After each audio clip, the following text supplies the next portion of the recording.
ಅಂತೇಳಿ ಬರ್ತೀರೆಲ್ಲರೂ. ಏನಿನ್ನ ಚಾಲನೆ ಮಾಡಿಲ್ಲ, ಕಲ್ಯಾಣ ಕರ್ಕೊಂಡು ಮಾಡ್ತಾರೆ. ಅದು ಕಲ್ಯಾಣ ಅಂದ್ರೆ ಹೊರಗೋ ಕಲ್ಯಾಣ, ಒಳಗೋ ಕಲ್ಯಾಣ. ಕಲ್ಲು ಮಣ್ಣುಗಳಿಂದ ಕಟ್ಟಿರುವಂತ ಕಲ್ಯಾಣ ಅಲ್ಲ. ಕಲ್ಯಾಣ ಅಂತಂದ್ರೆ ಶುಭ ಮಂಗಲ. 30 ದಿವಸಗಳ ಪರ್ಯಂತರ ನಮ್ಮ ಜನ್ಮವನ್ನ ಕಲ್ಯಾಣ ಪಾವನ ಮಾಡಿಕೊಳ್ಳೋದ್ರ ಜೊತೆಗೆ ಈಗೇನು ಸರ್ಕಾರ 2-2 ಸಾವಿರ ರೂಪಾಯಿ ಕೊಡಕತ್ತೈತಿ. ನಿಮಗೆ ಏನು ಚಿಂತೆ ಇಲ್ಲ, ಬಸ್ ಫ್ರೀ ಅದ. ನಾವು ಮತ್ತು ಬಟ್ಟೆ ಸೀರೆ ಇಟ್ಕೊಂಡ್ಬರ್ಬೇಕಾಗ್ತದ. ಮತ್ತು ಫ್ರೀ ಅದ, ನೀವು ನಡ್ರಿ ಅಂತಂದ್ರೆ ಆಗಲ್ಲ. ನಿಮಗೆ ಫ್ರೀ ಮಾಡ್ಯದ, ಆದ್ರೆ ನಮ್ಗೆ ಫ್ರೀ ಇಲ್ಲ ಅಂತ. ಆಗೋಣ, ಹೋಗೋಣ, ಯಾವ್ಯಾವ ಊರದ ನೋಡೋಣ, ಎಲ್ಲರೂ ಹೆಂಗಂತ. ಹಂಗೆ ಈ ಸಲ ಹಂಗೆ ಕಲ್ಯಾಣ ನೋಡ್ಕೊಂಡು ಹಂಗೆ ಶ್ರೀಶೈಲಕ್ಕೆ ಹೋಗ್ಬರೋದ. ಕಡೆ ಹತ್ತಿರ ಆಗ್ತದೆ ನಮ್ಗೆ. ಹೈದರಾಬಾದ್ ನಮ್ಗೆ 180 ಕಿಲೋಮೀಟರ್ ಬಸವ ಕಲ್ಯಾಣದಿಂದ. ಸೋಲಾಪುರ 120. ಈಗ ಶ್ರಾವಣ ಮಾಸದ ಪ್ರಯುಕ್ತವಾಗಿ ನಾವೆಲ್ಲ ಈಗಾಗ ನಮ್ಮ ಸರ್ ಅವ್ರು ಭಾಳ ಚೆನ್ನಾಗಿ, ನಾಂದ್ರೆ ಸುಮ್ಮ ಅವ್ರಿಗೆ ಇವ್ರಿಗೆ ಯಾಕೆ ಕರೆಸ್ತೀರಿ, ನೀವೇ ಹೇಳಿದ್ರೆ ಚೆನ್ನಾಗಿರ್ತದಲ್ಲ. ಭಾಳ ಚೆನ್ನಾಗಿ ಮಾತಾಡ್ತಾರೆ.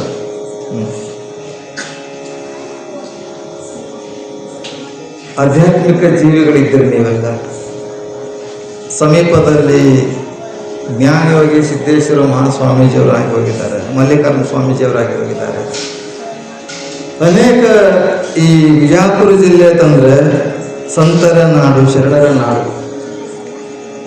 ಇಂಥ ನಾಡಿನಲ್ಲಿ ನಾವೆಲ್ಲ ಹಲವಾರು ವರ್ಷದಿಂದ ಪುರಾಣ ಪ್ರವಚನಗಳನ್ನು, ಪುಣ್ಯಕಥೆಗಳನ್ನು, ಮಹಾತ್ಮರ ಚಿಂತನೆಗಳನ್ನು, ಸತ್ಸಂಗವನ್ನು ಮಾಡ್ತಾ ಬಂದಿರುವಂಥ ಕ್ಷೇತ್ರ ವಿಜಯಪುರ ಜಿಲ್ಲೆ. ಇಂಥ ವಿಜಯಪುರ ಜಿಲ್ಲೆ ಮತ್ತು ತಾಲೂಕಿನಲ್ಲಿರ್ತಕ್ಕಂಥ ಗುಣಕಿ ಕ್ಷೇತ್ರದಲ್ಲಿ ಸಾಕ್ಷಾತ್ ಶ್ರೀಶೈಲದ ಮಲ್ಲಿಕಾರ್ಜುನನ ಒಂದು ಪುಣ್ಯಕ್ಷೇತ್ರವಾಗಿ ಅವನ ಸಾನ್ನಿಧ್ಯದಲ್ಲಿ ಕುಳಿತುಕೊಂಡು ನಾವೆಲ್ಲರೂ ಅಧ್ಯಾತ್ಮದ ಚಿಂತನೆ, ನಮಗಾಗಿ ಬಿಟ್ಟು ಹೋಗಿರುವಂಥ ಮಹಾತ್ಮರು, ಸಂತರು, ಶಿವಯುಗಳು ಏನು ಮಾಡಿದ್ದಾರೆ, ನಮಗೆ ಅವರೆಲ್ಲ ಅಧ್ಯಾತ್ಮದ ಚಿಂತನೆಗಳನ್ನು ನಮಗಾಗಿ ಬಿಟ್ಟು ಹೋಗಿದ್ದಾರೆ. ವಚನ ಸಾಹಿತ್ಯ ಒಂದು ಕಡೆ, ದಾಸ ಸಾಹಿತ್ಯ ಒಂದು ಕಡೆ, ಸಂತ ಸಾಹಿತ್ಯ ಒಂದು ಕಡೆ ಅಲ್ವ.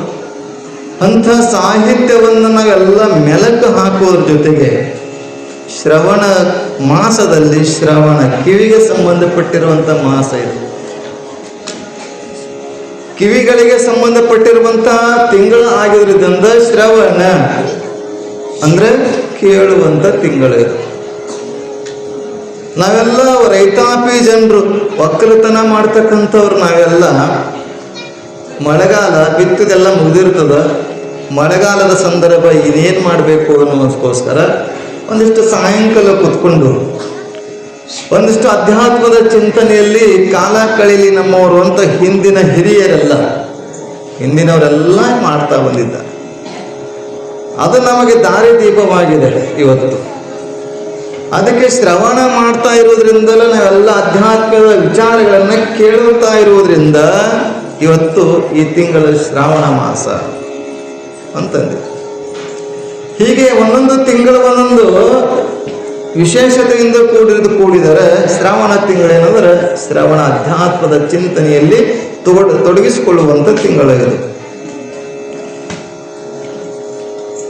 ಸಾಮಾನ್ಯವಾಗಿ ಎಲ್ಲ ಕಡೆ ಈ ತಿಂಗಳಲ್ಲಿ ಪುರಾಣ ಪುಣ್ಯಕಥೆಗಳನ್ನು, ರಾಮಾಯಣ ಮಹಾಭಾರತ ಈ ಕಡೆ ಏನಂತಾರೆ ಉತ್ತರ ಪ್ರದೇಶದ ಭಾಗ ಕಡೆ, ನಮ್ಮ ದಕ್ಷಿಣ ಭಾಗ ಅವ್ರ ಉತ್ತರ ಭಾಗ, ಅಲ್ಲೆಲ್ಲ ಭಾಗವತ ಕಥೆಗಳನ್ನು, ಸಂತರ ಕಥೆಗಳನ್ನು, ಭಕ್ತಿ ವಿಜಯ. ನಮ್ಮ ಕಡೆಯಲ್ಲಿ ಶಿವಪುರಾಣ ಅಂತ ನಾವು ವಿಚಾರ ಮಾಡಿದರೆ ಆ ಕಡೆ ಎಲ್ಲ ಭಕ್ತಿ ವಿಜಯ, ಭಾಗವತ ಕಥೆಗಳನ್ನು, ರಾಮಾಯಣ ಮಹಾಭಾರತ ಇಂಥ ಕಥೆಗಳನ್ನು ಉತ್ತರ ಭಾಗದಲ್ಲಿ, ನಮ್ಮ ಈ ಕಡೆ ದಕ್ಷಿಣ ಭಾಗದಲ್ಲಿ ಏನಂತಂದರೆ ಶರಣರ ಸಂತರು ಏನಾಗಿ ಹೋಗಿದ್ದಾರಲ್ಲ ಅವರೆಲ್ಲ ಜೀವನ ಚರಿತ್ರೆ ಆಧಾರವಾಗಿಟ್ಕೊಂಡು ನಾವೆಲ್ಲ ಏನು ಮಾಡ್ತೇವೆ, ಅವರ ಚಿಂತನೆಯ ಜೊತೆಗೆ ಅವರ ಲೀಲೆಗಳು, ಅವರು ನಡೆದ ದಾರಿ, ನಮಗಾಗಿ ಅವರು ಹೇಳಿಕೊಟ್ಟಂಥ ತೋರಿಸಿಕೊಟ್ಟಂಥ ಮಾರ್ಗವನ್ನು ನಾವೊಂದಷ್ಟು ತಿಳಿದುಕೊಂಡು ಅದೇ ದಾರಿಯಲ್ಲಿ ಸಾಗಿ ನಾವು ಕೂಡ ಹಾಗೆ ಆಗಬೇಕನ್ನುವಂಥದ್ದು ವಿಚಾರ.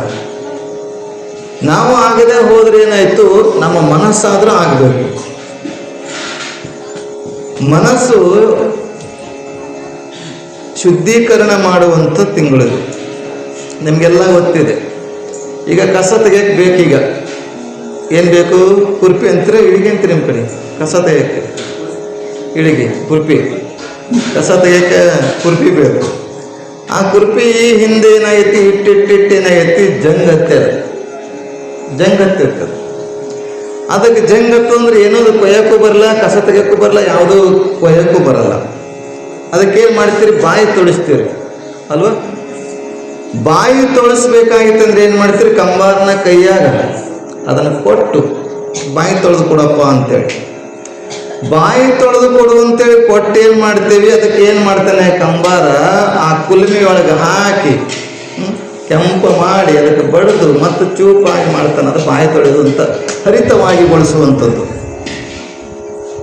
ಆಗ ಹರಿತವಾದಾಗ ನಾವು ಎಲ್ಲವನ್ನು ಕತ್ತರಿಸ್ಬೋದು, ಕಸ ತೆಗಿಬೋದು, ಗಿಡಗಂಟೆಗಳನ್ನ ಕತ್ತರಿಸ್ಬೋದು.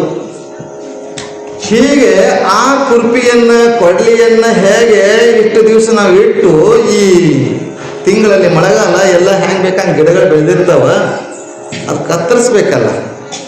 ಕತ್ತರಿಸೋಗೋಸ್ಕರ ಅದು ಚೂಪು ಮಾಡಬೇಕು ಅಂತೇಳಿ ಕಂಬಾರ ಕೈಯಾಗಿ ನೀವೆಲ್ಲ ಕೊಡ್ಲಿನೋ ಕುರ್ಪಿನೋ ಎಲ್ಲ ಕೊಟ್ಟಿರ್ತೀರಿ. ಹಾಗೆ ನಮ್ಮ ಮನಸ್ಸು ಏನಾಗಿತ್ತು ಅಂದ್ರೆ 11 ತಿಂಗಳು ಇಟ್ಟು ಏನಾಗೈತಿ, ಜಂಗತ್ತೈತಿ, ತುಕ್ಕಿಡೋದ.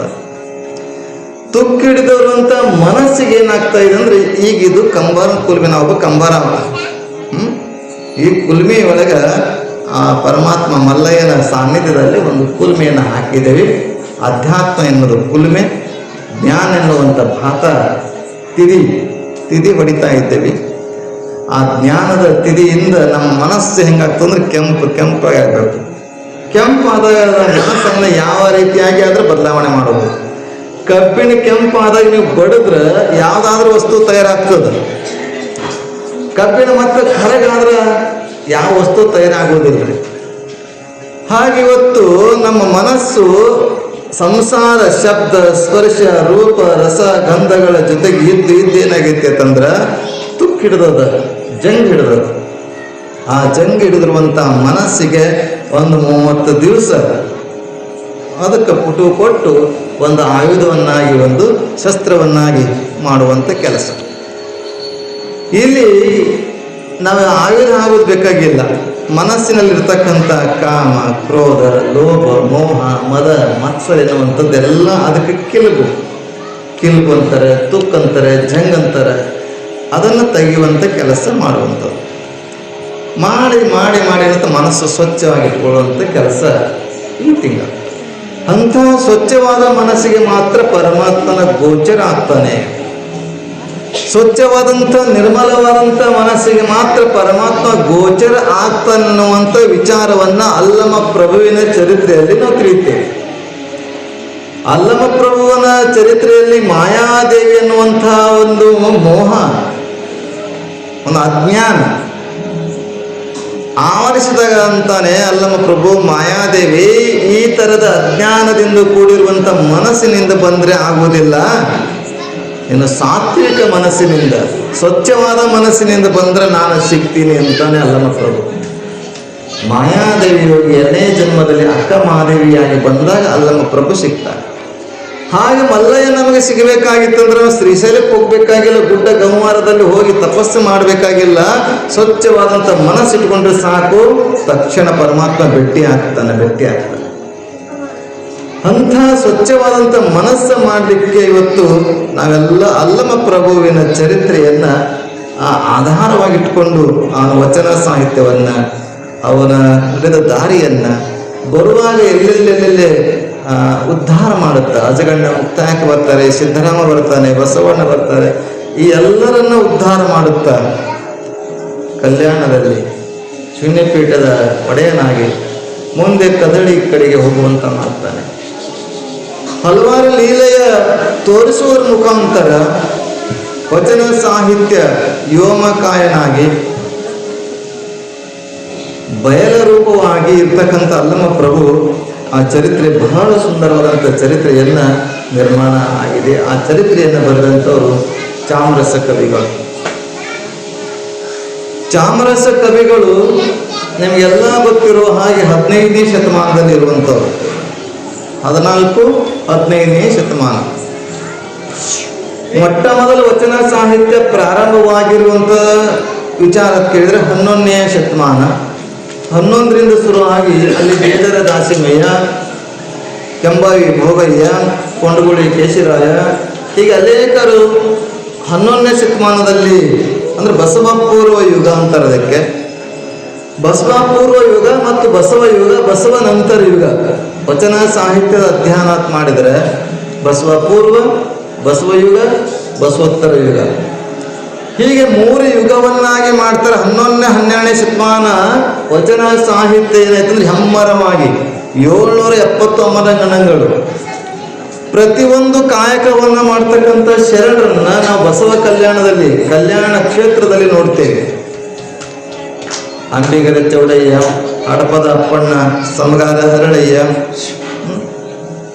ಕೆಂಬಾವಿ ಭೋಗಯ್ಯ ಏನೆಲ್ಲ ಶರಣರಾಗಿದ್ದಾರೆ. ಕಸ ಗುಡಿಸುವಂಥವ್ರು, ಕಟ್ಟಿಗೆ ಕಡಿಯುವಂಥವ್ರು, ದಾಸೋಹ ಮಾಡುವಂಥವ್ರು. ಮೊಳಿಗೆ ಮಾರಯ್ಯ ಕಡಿಗೆ ಕಡಿದು ಜೀವನ ಮಾಡ್ತಿದ್ದ. ಅಂಬಿಗರ ಚೌಡಯ್ಯ ದೋಣಿ ಜಡಿಸೋದ್ರಲ್ಲಿ, ಹಡಪದಪ್ಪಣ್ಣ ಕಟಿಂಗ್ ಮಾಡೋದ್ರಲ್ಲಿ ಅಲ್ಲ, ಮಡಿವಾಳ ಮಾಚಿದೇವ ಇವರೆಲ್ಲರನ್ನ ನೋಡಿದಾಗ ಒಂದೊಂದು ಕಾಯಕವನ್ನು, ಯಾಕಂದ್ರೆ ನಾವೆಲ್ಲ ಇವತ್ತು ವಿಚಾರ ಮಾಡಿ ಶರಣರ ಚರಿತ್ರೆ ಯಾಕೆ ಕೇಳಬೇಕಂತಂದ್ರೆ ನಾವು ದುಡಿದು ನಾವು ಸಂಪಾದನೆ ಮಾಡಿ ಒಂದಿಷ್ಟು ಸಮಾಜಕ್ಕಾಗಿ ಒಂದಿಷ್ಟು ನನಗಾಗಿ ಇಟ್ಟುಕೊಂಡು ಮಾಡುವಂಥ ಕಾಯಕದಲ್ಲ, ಅದು ಸ್ವಂತ ದುಡಿಮೆಯ ಕಾಯಕ.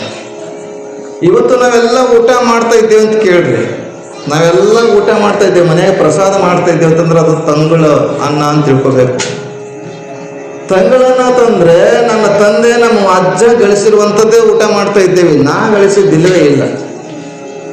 ನಾವೆಲ್ಲ ಬಿಸಿಯಾದ ಅಡುಗೆಯನ್ನು ಊಟ ಮಾಡಬೇಕಾದ್ರೆ ನಾವೇ ದುಡಿದು ನಾವೇ ಸಂಪಾದನೆ ಮಾಡಿ ನಾವು ಅಡುಗೆ ಮಾಡಿ ಊಟ ಮಾಡಿದ್ರೆ ನಮ್ಮ ಸ್ವಂತ ಆಗ್ತದೆ, ಅದು ಬಿಸಿ ಊಟ ಆಗ್ತದೆ. ತಂದೆ ಅಜ್ಜ ಏನು ಮುತ್ತಜ್ಜರು ಮಾಡಿದ್ರಲ್ಲ ಅದು ಸಂಪಾದನೆ, ಅದು ತಂಗಳ ಅನ್ನನೇ ಊಟ ಮಾಡ್ತಾ ಇದ್ದೇವೆ ಅಂತ ಅರ್ಥ. ಹಿರಿಯರ ನಾಲ ಹೀಗಿಂಥ ಕಾಯಕವನ್ನ ಜೊತೆ ಒಂದಿಷ್ಟು ದಾಸೋಹವನ್ನ, ಒಂದಿಷ್ಟು ಸತ್ಸಂಗವನ್ನ ಕಲಿಸುವಂಥವ್ರು ಶರಣರು. ಶರಣರಲ್ಲಿ ವಚನ ಸಾಹಿತ್ಯ ಬೆಳೆದರೆ, ವಚನ ಅಂತಂದ್ರೆ ಆಣೆ ಮಾಡಿ ಹೇಳಿರುವಂಥ ಮಾತು, ಪ್ರಮಾಣೀಕರಿಸಿ ಹೇಳಿರುವಂಥ ಮಾತು. ವಚನ ಕೊಡು, ಭಾಷೆ ಕೊಡು ಅಂತಾರಲ್ಲ, ವಚನ ಕೊಡು ಅಂದ್ರೆ ಆ ಮಾತುಗಳು ಹೇಗಿದಾವತ್ತಂದ್ರೆ ಪ್ರಮಾಣೀಕರಿಸಿರುವಂಥ ಮಾತು. ಆ ವಚನಕ್ಕೆ ಯಾವುದೇ ರೀತಿಯಾಗಿ ಅದನ್ನ ಅಲ್ಲಗಳ್ಳಲಿಕ್ಕೆ ಸಾಧ್ಯವಿಲ್ಲ. ಪ್ರಮಾಣೀಕರಿಸಿ ಹೇಳಿರುವಂಥ ಮಾತು. ಅನುಭವ ಮಂಟಪದಲ್ಲಿ ಹೀಗೆ ಹೆಣ್ಣು ಗಂಡು ಭೇದ ಭಾವವಿಲ್ಲದೆ, ಶ್ರೀಮಂತ ಬಡವ ಎನ್ನುವ ಭೇದ ಭಾವವಿಲ್ಲದೆ, ಮೇಲು ಕೀಳು ಎನ್ನುವ ಭೇದ ಭಾವವಿಲ್ಲದೆ, ಒಂದೇ ಹಾಸಿಗೆ ಮೇಲೆ ಹೆಂಗೆ ಕೂತಿರಲ್ಲ ಹಿಂಗೆ ಕೂತ್ಕೊಂಡು ಎಲ್ಲರೂ ಕೂತ್ಕೊಂಡು ಕೇಳ್ತಿದ್ರು. ಒಬ್ಬರ ಅನುಭವವನ್ನು ಒಬ್ಬರು ಹಂಚ್ಕೊಂಡು ಹೋಗ್ತಾ ಇದ್ರು. ಆ ಹಂಚ್ಕೊಂಡಿರುವಂಥ ಅನುಭವ ಇವತ್ತು ವಚನ ಸಾಹಿತ್ಯ ರೂಪವಾಗಿ ನಮಗೆ ಅಧ್ಯಯನಕ್ಕೆ ಸಿಗ್ತಾ ಇದೆ, ಓದ್ಲಕ್ಕೆ ಸಿಕ್ಕಾಗತ್ತೈತಿ. ಇವತ್ತು ಸಂತ ವಚನ ಅಂತಂದ್ರೆ ಯಾವ ರೀತಿಯಾಗಿ ಹೇಳ್ತೀವೋ ಹಾಗೆ ಸಂತರಲ್ಲಿ ಅಭಂಗ ಅಂತ ಹೇಳ್ತೇವೆ. ಅಭಂಗ ಅಂದ್ರೆ ಭಂಗ ಇರದೇ ಇರ್ತಕ್ಕಂಥದ್ದು, ನಾಶವಾಗದೇ ಇರ್ತಕ್ಕಂಥದ್ದು. ಭಂಗ ಅಂದ್ರೆ ಭಂಗ ಆಗ್ತದ, ಭಂಗ ಹಿಡಿದೈತಿ ಅಂತಾರಲ್ಲ, ಭಂಗ ಅಂದ್ರೆ ನಾಶ ಅಂತ. ಅಭಂಗ ಅಂದ್ರೆ ನಾಶ ಆಗದೇ ಇರ್ತಕ್ಕಂಥದ್ದು. ಈ ರೀತಿಯಾಗಿ ಸಂತರಿಗೆ ಮತ್ತು ಶರಣರಿಗೆ ಆ ವಚನಗಳನ್ನ, ಅಭಂಗಗಳನ್ನ, ಕೀರ್ತನೆಗಳನ್ನ, ದಾಸರು ಕೀರ್ತನೆಗಳಾಡಿದರು. ಕೀರ್ತನೆಗಳಲ್ಲಿ ಭಗವಂತನ ಗುಣಗಾನವನ್ನು ಮಾಡ್ತಾ ಮಾಡ್ತಾ ಹೋದ್ರು. ಎಂಥ ಅದ್ಭುತವಾಗಿ ಕೀರ್ತನೆಗಳನ್ನ ಹಾಡಿದ್ರು. ಹಾಡಿದ್ರೆ ಹಾಂಗೆ ಹಾಡಬೇಕಂತ. ಅದಕ್ಕೆ ಹಾಡಿದೊಡೆಯನ್ನ ಒಡೆಯನ ಹಾಡುವೆ, ಬೇಡಿದೊಡೆಯನ್ನ ಒಡೆಯನ ಬೇಡುವೆ ಅಂತ ಬಸವಣ್ಣವ್ರು ಹೇಳಿದ್ದದಕ್ಕೆ. ಹಾಡಬೇಕಂತ, ಹಾಡಿದರೆ ಪರಮಾತ್ಮ ಪ್ರತ್ಯಕ್ಷ ಆಗುವಂಗೆ ಹಾಡಬೇಕು. ಹಿಂದಿನ ಕಾಲದಲ್ಲಿ ನಾವು ವಿಚಾರ ಮಾಡಿದರೆ, ಚಿಂತನೆ ಮಾಡಿದರೆ, ಹಿಂದಿನ ಕಾಲದಲ್ಲಿ ಯಾರು ತಾಯಂದ್ರು ಸಾಲಿಗೆ ಹೋಗ್ತಿದ್ದಿಲ್ಲ, ಕಲ್ತಿಲ್ಲ. ಹಿಂದಿನ ಕಾಲದಲ್ಲಿ ಯಾರು ಅಷ್ಟು ವಿದ್ಯಾಭ್ಯಾಸ ಶಿಕ್ಷಣ ಇರಲಿಲ್ಲ. ಆದರೂ ತಾಯಿ ತನ್ನ ಮಗನಿಗೆ ತೊಟ್ಲಾಗ ಹಾಕಿ ಹಾಡ್ತಾ ಇದ್ರೆ ಮಗ ಅಲ್ರಿ ಆ ರಪ್ಪ ಸಹಿತ ಮಲಗ್ತಿದ್ದ. ಇವತ್ತು ಹಾಡಿದ್ರೆ ಹಾಡಕ್ಕೆ ಬರ್ತೈತೆ ನಿಮಗೆ, ನೀವಿದ್ರೆ ಹಳ್ಳಿ ಜನ ಇದ್ರೆ ಹಾಡ್ತೀರಿ. ನಮ್ಮ ಕಡೆ ಹಾಡತ್ತಂದ್ರೆ ಮೊಬೈಲ್ ಚಾಲು ಮಾಡಿದ್ರೆ ತೊಟ್ಲಾಗ ಇಟ್ಬಿಡ್ತಾರೆ. ಮ್ಯಾಲ ಕೊಟ್ಟರು ತೊಟ್ಲೇನೇ ಇಲ್ರಿ.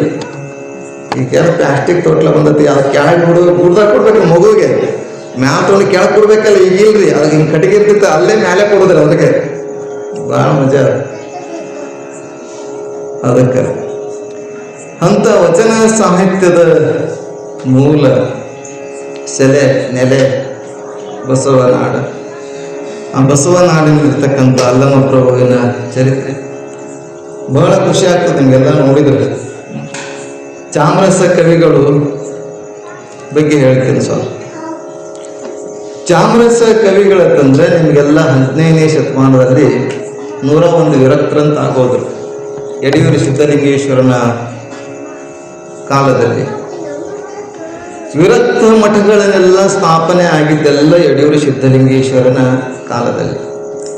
ಪಟ್ಟದೇವರ ಮಠಗಳೆಲ್ಲ ಅದಕ್ಕಿಂತ ಪೂರ್ವದಲ್ಲಿರ್ತಕ್ಕಂಥದ್ದು. ನಮ್ಮ ಜಗತ್ತಿನಲ್ಲಿ ಎರಡೇ ಎರಡು, ಒಂದು ಪಟ್ಟದೇವರ ಮಠ, ಒಂದು ವಿರಕ್ತ ಮಠ. ಈಗ ನಾವು ಸಿದ್ಧಾರೂಢ ಸಂಪ್ರದಾಯ ಅಥವಾ ಲಚ್ಚಾಣ ಸಂಪ್ರದಾಯ ಅಂತ ಹೇಳ್ತೀವಲ್ಲ, ಅದು ವಿರಕ್ತ ಸಂಪ್ರದಾಯಕ್ಕೆ ಸೇರ್ತಾರೆ. ಇಲ್ಲ ನಾವು ಲಚ್ಚಾಣಕ್ಕೆ ಹಿಂದೆ ಹೋದ್ರೆ ಬಂತ್ನಾಳ ಅಂದ್ರೆ ವಿರಕ್ತರು. ಸಿದ್ಧಾರೂಢರನ್ನ ವಿಚಾರ ಮಾಡಿರೋದು ಹಿಂದಿಂದ ಹೋಗ್ಬೇಕು ನಾವು. ಒಬ್ಬ ಪಟ್ಟದೇವರು ಅಥವಾ ಒಬ್ಬ ವಿರಕ್ತರಿಂದ ಅದು ಬಂದಿರ್ತವೆ. ಎರಡೇ ಸಂಪ್ರದಾಯ ಈ ಜಗತ್ತಿನಲ್ಲಿ, ಗುರು ಮತ್ತು ವಿರಕ್ತ. ಹೀಗೆ ವಿರಕ್ತ ಸಂಪ್ರದಾಯವನ್ನ ಪ್ರಾರಂಭವಾಗಿದ್ದು ಯಡಿಯೂರು ಸಿದ್ಧಲಿಂಗನ ಸಂಪ್ರದಾಯದಲ್ಲಿ. 101 ಜನ ವಿರಕ್ತರು. ಆ ವಿರಕ್ತರಲ್ಲಿ ಚಾಮರಸ ಕವಿಗಳು, ಚಾಮರಸನು ಕೂಡ ಒಬ್ಬ ಅಂತ ಹೇಳ್ತಾರೆ ಕವಿಗಳು. ಆದರೆ ಅವನ ಪರಿಚಯವನ್ನ ಎಲ್ಲಿ ಹೇಳಿಕೊಂಡಿಲ್ಲ. ಹೇಗೆ ಬಸವಣ್ಣನವರ ಅಂಕಿತ ನಮ್ಮ ಕೂಡಲ ಸಂಗಮ, ಅಕ್ಕಮಹಾದೇವಿ ಅಂಕಿತ ನಮ್ಮ ಚನ್ನಬಸವಣ್ಣ, ಅಂಬಿಗರ ಚೌಡಯ್ಯ, ಅಲ್ಲಮ ಪ್ರಭು ಗುಹೇಶ್ವರ, ಸಿದ್ದರಾಮ ಶಿವಯೋಗಳ ವಚನ, ಕಪಿಲ ಸಿದ್ಧ ಮಲ್ಲಿಕಾರ್ಜುನ, ಹೀಗೆ ಒಬ್ಬೊಬ್ಬರೊಬ್ಬರು ಅಂಕಿತ ನಾಮ ಇಟ್ಕೊಂಡು ಅವ್ರನ್ನ ಸಾಹಿತ್ಯವನ್ನ, ವಚನವನ್ನ, ಹಾಡುಗಳನ್ನ ಅವರಿಗೆ ಅರ್ಪಣೆ, ದೇವರಿಗೆ ಅರ್ಪಣೆ ಅನ್ನುವ ಭಾವನೆಯಿಂದ ಅಂಕಿತ ನಾಮವನ್ನು ಸೇರಿಸಿದ್ರು. ಆದ್ರೆ ಈಗಿನ ಕವಿಗಳು ಏನ್ ಮಾಡ್ತಾ ಇದ್ದಾರೆ, ತಮ್ಮ ಹೆಸರನ್ನೇ ಸೇರಿಸ್ಕೊಂಡು ತಾವೇ ಬರೆದೇವಿ ಅನ್ನುವಂಥದ್ದು ಮಟ್ಟಿಗೆ ಇರ್ತಾರೆ. ಆದರೆ ದೇವರ ಹೆಸರನ್ನು ಸೇರಿಸೋದ್ರಿಂದ, ಅಂಕಿತ ನಾಮ ಸೇರಿಸೋದ್ರಿಂದ ದೇವರಿಗೆ ಸಮರ್ಪಣೆ ಅನ್ನೋ ಭಾವನೆ ಅವರಲ್ಲಿತ್ತು. ಹೀಗೆ ಚಾಮರಸ ಕವಿಗಳು 101 ಏನು ವಿರಕ್ತರಾಗಿ ಹೋಗಿದಾರಲ್ಲ, ಆ ವೀರಶೈವ ಲಿಂಗಾಯತ ಧರ್ಮದಲ್ಲಿ, ವೀರಶೈವ ಲಿಂಗಾಯತ ಧರ್ಮ ಅಲ್ಲಿಂದ ಪ್ರಾರಂಭ ಆಯಿತು.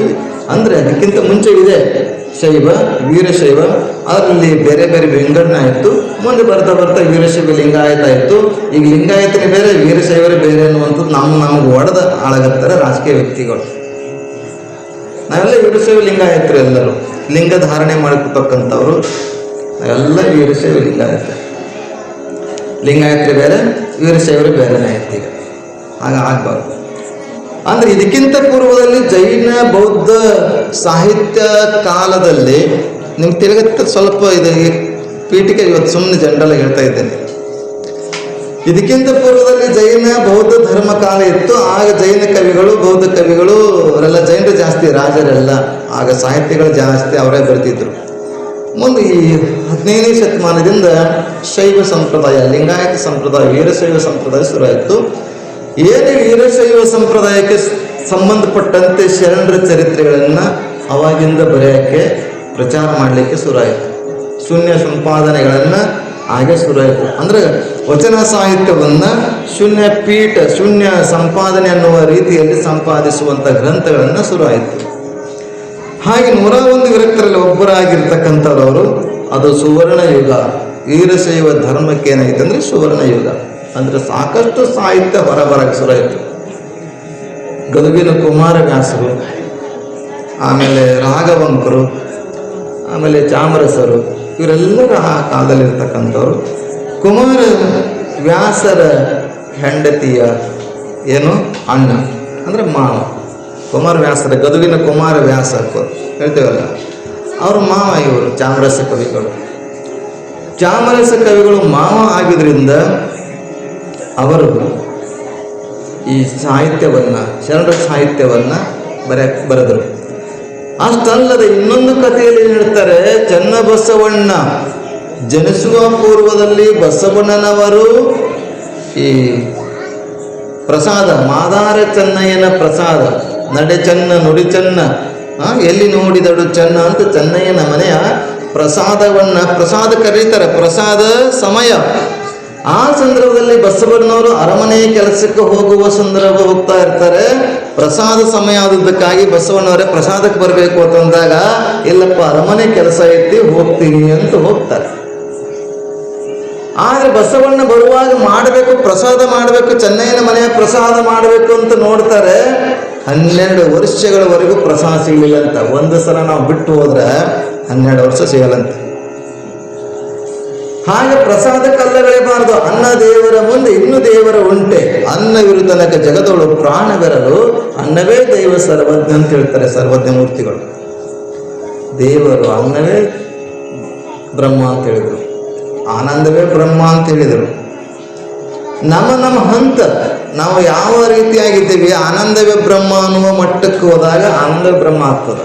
ಯಾಕಂದರೆ ಆನಂದಮಯ ಕೋಶ, ಅನ್ನಮಯ ಕೋಶ, ಜ್ಞಾನಮಯ ಕೋಶ, ವಿಜ್ಞಾನಮಯ ಕೋಶ, ಪ್ರಾಣಮಯ ಕೋಶ, ಪಂಚಕೋಶಗಳು ನಮ್ಮ ಶರೀರದಲ್ಲಿರುವಾಗ ಒಂದೊಂದು ಇವ ಅನ್ನಮಯ ಬೇಕು, ಅನ್ನ ಬ್ರಹ್ಮ ಅನ್ಬೇಕಾಗ್ತದೆ. ಅಂತ ತೀರದ ಮೇಲೆ ಜ್ಞಾನಕ್ಕೆ ಹೋದಾಗ ಜ್ಞಾನಮಯ ಕೋಶ ಆಗ್ತದೆ. ಹೀಗೆ ಬಸವಣ್ಣ ಅವತ್ತು ತ್ಯಾಗ ಮಾಡಿದ್ದ ಅನ್ನ ಪ್ರಸಾದವನ್ನು 12 ವರ್ಷ ಆದರೂ ಸಿಗಲಿಲ್ಲ. ಒಂದು ಸಲ ಹೀಗೆ ಬರುವ ಸಂದರ್ಭದಲ್ಲಿ ಒಂದು ಇರುವೆ, ನಿಮ್ಗೆ ಗೊತ್ತದ ಕಥೆ ಅಲ್ಲ, ನಿಮ್ಗೆ ನೆನಪಿಸ್ತೀನಿ ಅಷ್ಟೇ. ಒಂದು ಅನ್ನದ ಆಗಳ ಒಂದು ಇರುವ ಚೆನ್ನಯ್ಯನ ಮನೆಯ ಪ್ರಸಾದವನ್ನು ಬಾಯಾಗಿ ಇಟ್ಕೊಂಡು ಹೋಗ್ತಾ ಇತ್ತು. ಹೋಗುವ ಸಂದರ್ಭದಲ್ಲಿ ಬಸವಣ್ಣ ಏನು ಮಾಡ್ತಾನೆ, ತನ್ನ ಹತ್ತಿರ ಇರ್ತಕ್ಕಂಥ ಕಲ್ಲು ಸಕ್ಕರೆಯನ್ನು ಅದಕ್ಕೆ ಹಾಕಿ ಆ ಅನ್ನದ ಅಗಳನ್ನು ತೆಗೆದುಕೊಂಡು ಮನೆಗೆ ಬರ್ತಾನೆ. ಅರಬಿ ಒಳಗೆ, ಬಟ್ಟೆ ಒಳಗೆ ಹಾಕಿ ಒಂದು ಕಡೆ ಇಡ್ತಾನೆ. ಏನೋ ನಮ್ಮ ಅಣ್ಣ ಏನೋ ಇಟ್ಟಲ್ಲ ಅಂತ ಆಕಿ ವಿಚಾರ ಮಾಡ್ತಾಳೆ. ಅದು ತಿಂತಾಳೆ ನಾಗಮ್ಮ, ಅನ್ನದಂತೆ ಬಾಯಾಗಿ ಹಾಕೋತಾಳೆ. ಆ ಅನ್ನದಿಂದ ಚಿನ್ಮಯ ಜ್ಞಾನಿ ಚನ್ನಬಸವಣ್ಣ ಹುಟ್ಟಿದ ಅಂತ ನೋಡ್ತೇವೆ. ಹಾಗೆ ಏನು ಆ ಬಸವಣ್ಣ ಅನ್ನವನ್ನು ತೆಗೆದು ಕಲಸಕರೆನಿಟ್ಟಲ್ಲ, ಅವನ ಅಮೃತ ಹಸ್ತದಿಂದ, ಲಿಂಗ ಹಸ್ತದಿಂದ ಅದಿಟ್ಟಲ್ಲ, ಆ ಇರುವೆ ಏನಾಗಿತ್ತಂದ್ರೆ ಈ ಚಾಮರಸನಾಗಿ ಹುಟ್ಟಿ ಬಂದಿದ್ದಾನೆ ಅಂತ ಇನ್ನೊಂದು ಕಥೆಯಲ್ಲಿ ಹೇಳ್ತಾ ಬರ್ತಾರೆ.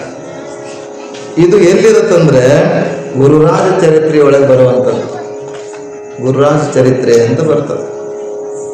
ಇಲ್ಲಿ ಆ ಚಾಮರಸ ಪ್ರಭುಲಿಂಗ ಲೀಲೆಯಲ್ಲಿ ಈ ಕಥೆ ಹೇಳಿಲ್ಲ.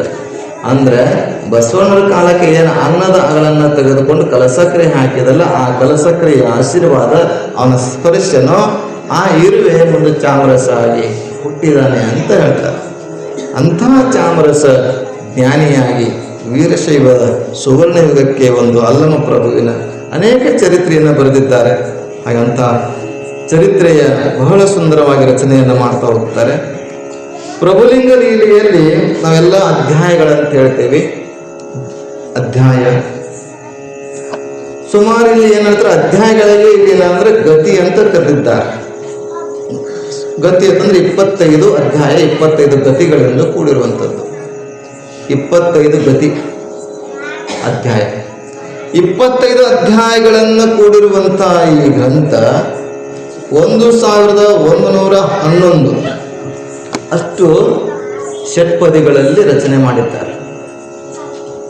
ಭಾಮಿನಿ ಷಟ್ಪದಿ, ವಾರದಕ ಷಟ್ಪದಿ, ಬೇರೆ ಬೇರೆ ಷಟ್ಪದಿಗಳಿದ್ದಾವೆ. ಇದು ಭಾಮಿನಿ ಷಟ್ಪದಿ ಅಲ್ಲ, ಇದನ್ನು ಉಲ್ಲೇಖ ಮಾಡಿದ್ದಾರೆ. 1111 25 ಗತಿ ಅಧ್ಯಾಯಗಳನ್ನು ಕೂಡಿರುವಂಥದ್ದು. ಈ ಒಂದು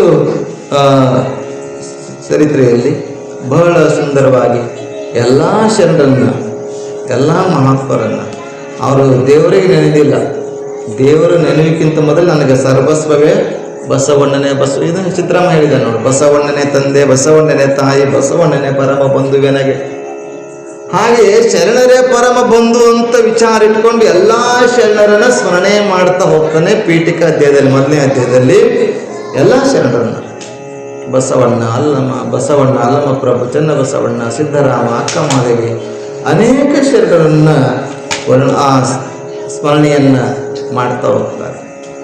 ಇಂಥ ಸ್ಮರಣೆಯನ್ನ ಮಾಡುವುದ್ರ ಜೊತೆಗೆ ಇದಕ್ಕೆ ಮಂಗಲ ಪದ್ಯ ಮಂಗಲಾಚರಣೆಯ ಅಂತಾರೆ. ಫಸ್ಟಿಗೆ ಮೊದಲು ಮಾಡುವಂಥದ್ದು ಮಂಗಲಾಚರಣೆಯನ್ನ.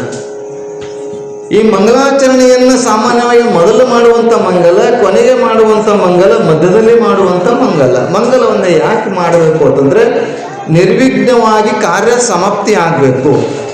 ನಾವೆಲ್ಲ ಮಂಗಲ ಮಾಡತ್ತಂದ್ರೆ ಏನ್ತೀವಿ, ಎಲ್ಲ ಆದ್ಮೇಲೆ ಮಂಗಲ ಮಾಡ್ತೇವೆ. ನಮ್ಮ ಮಂಗಲವೇ ಬೇರೆ, ಸಾಹಿತ್ಯಗಳ ಮಂಗಲವೇ ಬೇರೆ. ಸಾಹಿತ್ಯಗಳಂತಂದ್ರೆ ಪ್ರಾರಂಭದಲ್ಲಿ ನೀವೆಲ್ಲ ಗುರುಸ್ತುತಿ, ದೇವತಾ ಸ್ತುತಿ ಮಾಡ್ತೀವಲ್ಲ. ದೇವತೆ ಅವರು ಫಸ್ಟ್ ಗುರುವಿನ ಮಾಡ್ತೇವೆ, ಗುರು ಆದಮೇಲೆ ಶಿವನ ಮಾಡ್ತೀವಿ, ಶಿವನ ಆದಮೇಲೆ ಶಕ್ತಿ ಮಾಡ್ತೀವಿ, ಶಕ್ತಿ ಆದಮೇಲೆ ಗಣಪತಿ ಆದಮೇಲೆ ಷಣ್ಮುಖ. ಹೀಗೆ ಅಲ್ಲಿ ಅಮರಗಣ ಏನೋ ದೇವತೆಗಳಿರ್ತಾರೆ, ಎಲ್ಲ ದೇವತೆಗಳ ಸ್ತುತಿಯನ್ನು ಸ್ಮರಣೆಯನ್ನು ಮಾಡಿಕೊಂಡು ಶುರು ಮಾಡ್ತೇವೆ. ಹಾಗೆ ಇಲ್ಲಿ ಚಾಮರಸ ಕವಿಗಳು ಶರಣರನ್ನು ನಡೀತಾ ಹೋಗ್ತಾರೆ, ಸ್ಮರಣೆ ಮಾಡ್ತಾ ಹೋಗ್ತಾರೆ ಮಂಗಳಾಚರಣೆಯಲ್ಲಿ. ಅದಕ್ಕೆ ಇಂತಹ ಚರಿತ್ರೆ, ಅದ್ಭುತವಾಗಿರುವಂತಹ ಚರಿತ್ರೆ, ಬಹಳ ಚೆನ್ನಾಗಿರುವಂಥ ಲೀಲೆಗಳಿದ್ದಾವೆ, ಬಹಳಷ್ಟು ಪ್ರಸಂಗಗಳು ಬರ್ತವೆ. ಅವೆಲ್ಲ ನಾವೆಲ್ಲ ಪ್ರತಿನಿತ್ಯ ಇವತ್ತು ಸುಮ್ಮನೆ ಜನರಲ್ಲಾಗಿ ಚಾಮರಸ ಯಾರು ಕುಮಾರ ಏನೋ ಅಲ್ಲ, ಗದಗಿನ ಕುಮಾರಿ ವ್ಯಾಸರ ಮಾವ ಅಂದರೆ ಹೆಂಡತಿಯ ಅಣ್ಣ. ಇವರು ಯಲ್ಲಮ್ಮ ಪ್ರಭುವಿನ ಚರಿತ್ರೆಯನ್ನು 25 ಅಧ್ಯಾಯಗಳಿಂದ ಬರೆದಿರುವಂಥವ್ರು. ಇಂತಹ ಚರಿತ್ರೆಯನ್ನು ನಾವೆಲ್ಲ 30 ದಿವಸಗಳ ಶ್ರಾವಣ ತಿಂಗಳು ಪೂರ್ಣ ಆಗುವವರೆಗೂ ಅಧ್ಯಯನ, ಅಧ್ಯಾತ್ಮದ ರೀತಿಯಲ್ಲಿ ಚಿಂತನೆ ಮಾಡ್ತಾ ಹೋಗೋಣ. ಜೊತೆಗೆ ಈ ಒಂದು ತಿಂಗಳೆಲ್ಲ ನಾವೆಲ್ಲ ಕೂತ್ಕೊಂಡು ನಮ್ಮ ಮನಸ್ಸು ಹೆಂಗಾಗಬೇಕಂದ್ರೆ ಸ್ವಚ್ಛ ಆಗಬೇಕು, ಸ್ವಚ್ಛಗೊಳಿಸುವಂಥ ಹೃದಯಗಳಾಗಬೇಕು, ಮನಸ್ಸುಗಳಾಗಬೇಕು. ಅಂಥ ಸ್ವಚ್ಛವಾದಂಥ ಮನಸ್ಸಿಗೆ ಮಾತ್ರ ಪರಮಾತ್ಮ, ಮಲ್ಲಯ್ಯ, ಶರಣರು ಎಲ್ಲ ಮಹಾತ್ಮರು ಗೋಚರಿಸ್ತಾರೆ. ಅಂಥ ವಿಚಾರಗಳನ್ನ ಇಟ್ಕೊಂಡು ಇವತ್ತು ಪ್ರಾರಂಭ ಮಾಡಿದ್ದೇವೆ. ಪ್ರಾರಂಭಕ್ಕೆ ಒಂದು ಪದ್ಯ, ಒಂದು ನುಡಿ ಓದಿ ನನ್ನ ಕಾರ್ಯಕ್ರಮವನ್ನು ಮುಗಿಸೋಣ.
ಶರಣರನ್ನ ಶ್ರೀ ಮನಮಲ ಭಕ್ತಿ ಜ್ಞಾನ ಅನ್ನುವಂಥದ್ದು, ಸ್ವಚ್ಛವಾದಂಥ ಭಕ್ತಿ ಮನಸ್ಸು ಹೇಳುವಂಥ ಪ್ರೇಮವನ್ನು, ವೇದ ಪುರಾಣಗಳನ್ನು ಸ್ತುತಿಸುವಂಥ ಶರಣರಿಗೆ ಅವೆಲ್ಲವನ್ನ ಮೀರಿದಂಥವ್ರು ಇರಲ್ಲ.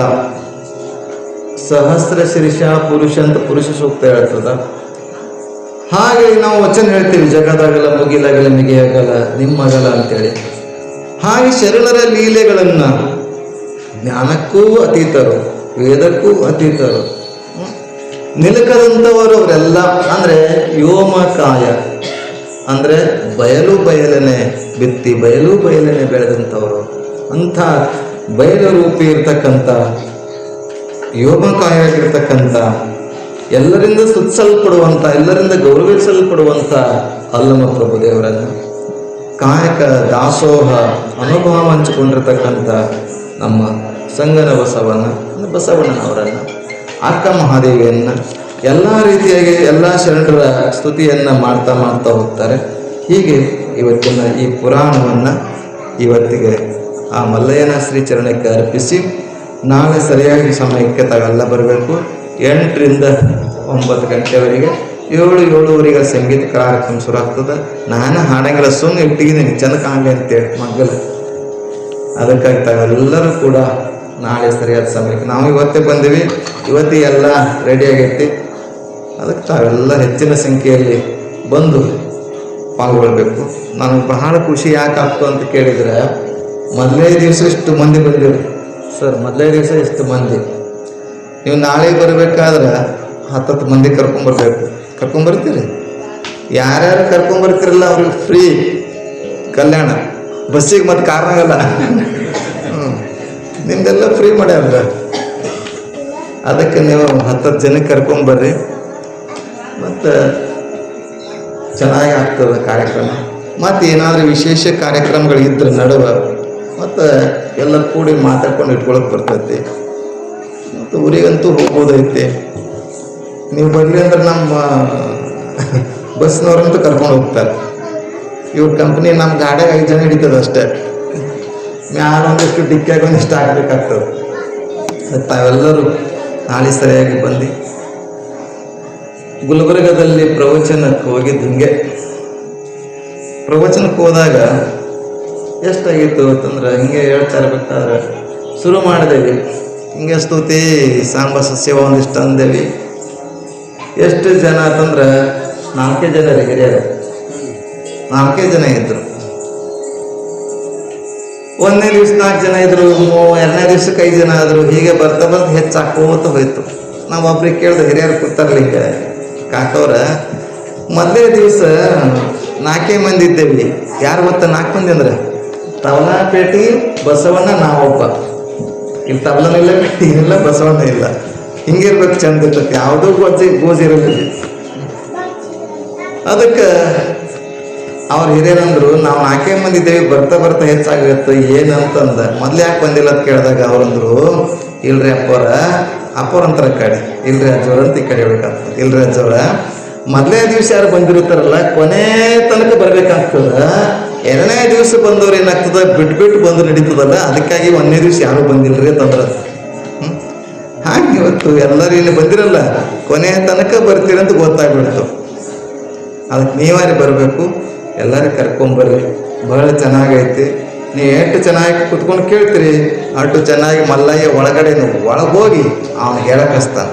ನಾ ಹೇಳವ ನಾನಲ್ಲ, ಮಾಡುವಾತ ನಾನಲ್ಲಯ್ಯ, ಬೇಡುವಾತ ನಾನಲ್ಲಯ್ಯ. ಮಾತನಾಡೋರು ನಾನಲ್ಲ. ಆ ಒಳಗೆ ಮಲ್ಲಯ್ಯನ ಸ್ಮರಣೆ ಮಾಡ್ಕೊಂಡು ಹೋದ್ರೆ ಸಾಕು, ತಾನೇ ನುಡಿಸ್ತಾ ಇರ್ತಾನೆ.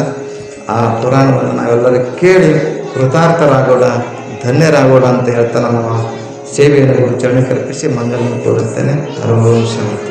ಜಯ ಮಂಗಲಂ. ಜಯ ನಮಃ ಪಾರ್ವತಿ ಶಿವ ಹರ ಹರ.